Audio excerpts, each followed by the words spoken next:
Assalamualaikum warahmatullahi wabarakatuh. Perkenalkan, nama saya Astuti Chandrawulan dengan NPM 201883000015. Video ini saya buat untuk memenuhi tugas mata kuliah Profesi dan Kepribadian Guru yang diampu oleh Bapak Dr. Syafaat Ariful Huda MPD. Kali ini saya akan membahas mengenai permasalahan yang dihadapi oleh guru di sekolah. Dalam dunia pendidikan, keberadaan, peran, dan fungsi guru merupakan salah satu faktor yang sangat signifikan. Guru merupakan bagian terpenting dalam proses belajar mengajar, baik di jalur pendidikan formal, informal, maupun non-formal. Oleh sebab itu, dalam setiap upaya peningkatan kualitas pendidikan di tanah air, guru tidak dapat dilepaskan dari berbagai hal yang berkaitan dengan eksistensi mereka. Seorang guru dituntut tidak hanya sebagai pendidik yang harus mampu mentransformasikan nilai-nilai ilmu pengetahuan, tetapi sekaligus sebagai penjaga moral bagi anak didik. Bahkan tidak jarang para guru dianggap sebagai orang kedua setelah orang tua anak didik dalam proses pendidikan secara global. Saat ini setidak-tidaknya ada 4 hal yang berkaitan dengan permasalahan yang dihadapi guru, yaitu pertama, masalah kualitas atau mutu. Kedua, jumlah guru yang dirasa masih kurang. Ketiga, masalah distribusi guru, dan keempat, masalah kesejahteraan guru.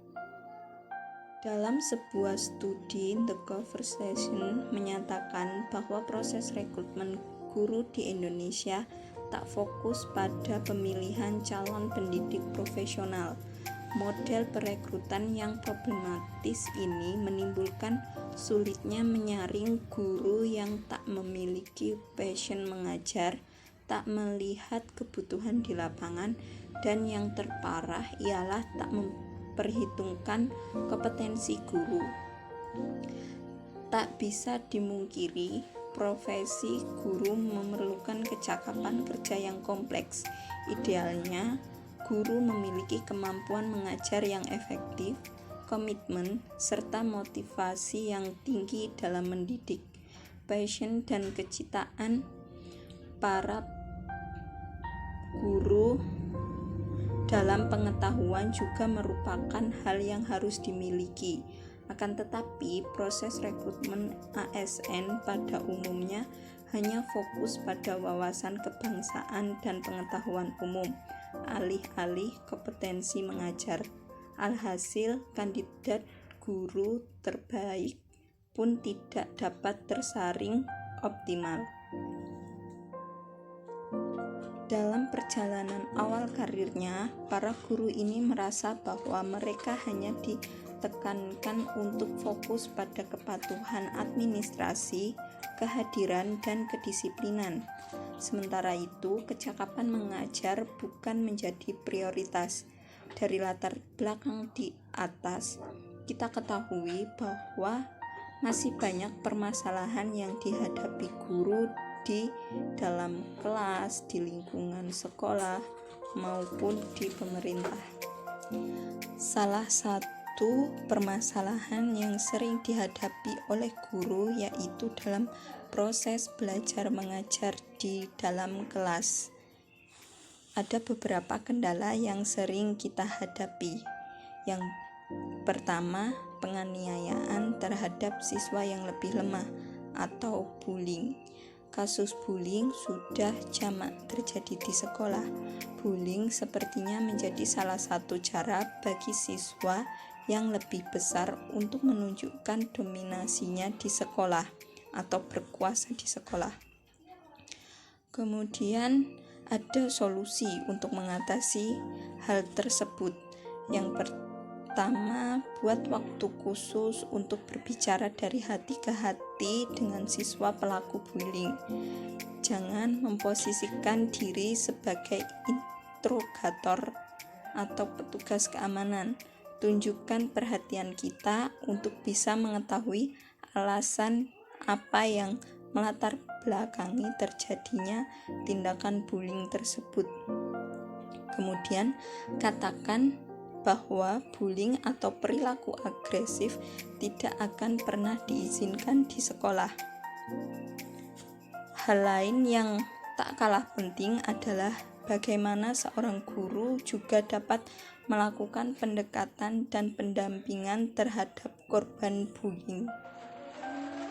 2. Pelawak kelas. Siswa yang selalu berkelekar baik dengan tindakan maupun kata-kata seringkali menimbulkan masalah tersendiri yang mengganggu efektivitas belajar.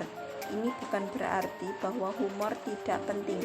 Masalahnya kadang-kadang humor itu digunakan di waktu-waktu yang kurang tepat sehingga sering mengganggu. Ada beberapa alasan mengapa seseorang menjadi pelawak kelas, yaitu untuk mendapat perhatian dari para guru dan teman-temannya, untuk mendapat perhatian dari seseorang yang disuka, untuk keluar dari kejenuhan mereka dalam mengikuti pelajaran, dan dia tidak menyukai materi yang sedang disampaikan, serta menghadapi masalah di rumah, dan ia hendak menghibur diri di depan teman-teman di kelas. Sebagai seorang guru, kita harus mempersiapkan beberapa cara penanganan yang memungkinkan, yaitu dengan cara ajak berbicara. Katakan bahwa kita sangat tertarik dengan lawakannya sehingga ia merasa dihargai. Buat pertanyaan pancingan untuk lebih mengarahkan konsentrasi si pelawak pada tindakan yang sudah dilakukan. Misalnya, menurut kamu apa akibat dari lawakanmu itu pada teman-teman yang sedang berkonsentrasi dengan pelajaran?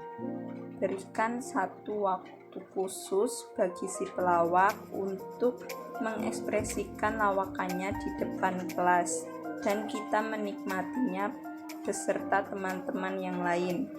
Secara pribadi, sampaikan hal-hal negatif yang mungkin terjadi jika dia terus-menerus bertingkah konyol. Jangan tunjukkan sikap yang mencerminkan kalau kita tidak menyukainya.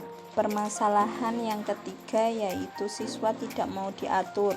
Siswa yang tidak mau diatur memang sifatnya relatif alias tergantung kriteria keteraturan yang digunakan masing-masing guru. Namun, secara garis besar dapat disimpulkan bahwa siswa yang tidak mau diatur adalah mereka yang melakukan hal-hal seperti tidak mau mendengarkan dan mengikuti pelajaran dengan baik, sibuk sendiri ketika proses belajar mengajar sedang berlangsung, tidak mengerjakan apa yang kita perintah. Beberapa faktor yang menyebabkan siswa memiliki sifat tidak mau diatur antara lain: 1. Benar-benar mengalami ketidakmampuan belajar. 2. Tidak memiliki kemampuan mengerjakan tugas yang kita berikan. 3. Tidak tertarik dengan materi atau cara kita mengajar. Pernah mengalami hal yang tidak menyenangkan ketika mengikuti kegiatan sekolah yang lain. Mempunyai minat khusus pada sesuatu yang membuat dia tidak teratur dalam mengikuti pelajaran. Ada beberapa cara penanganan yang bisa kita lakukan, yaitu mintalah pada semua siswa untuk mengatakan pelajaran apa saja yang tidak mereka pahami atau sukai. Tunjuklah seorang siswa yang lain untuk menemani siswa yang tidak bisa belajar dengan disiplin. Minta siswa untuk menyiapkan buku khusus untuk mengerjakan tugas yang di dalamnya ada tanda tangan orang tua. Jangan paksa siswa untuk mengerjakan tugas pada waktu istirahat. Jangan banyak memberikan tekanan kepada siswa yang tersebut, melainkan perbanyak pendampingan, arahan, motivasi, dan semangat padanya. Yang keempat, siswa terlalu sensitif. Jika kita mendapati siswa yang terlalu sensitif dengan lelucon yang kita lontarkan, mungkin saja ia sedang mengalami beberapa masalah di rumah.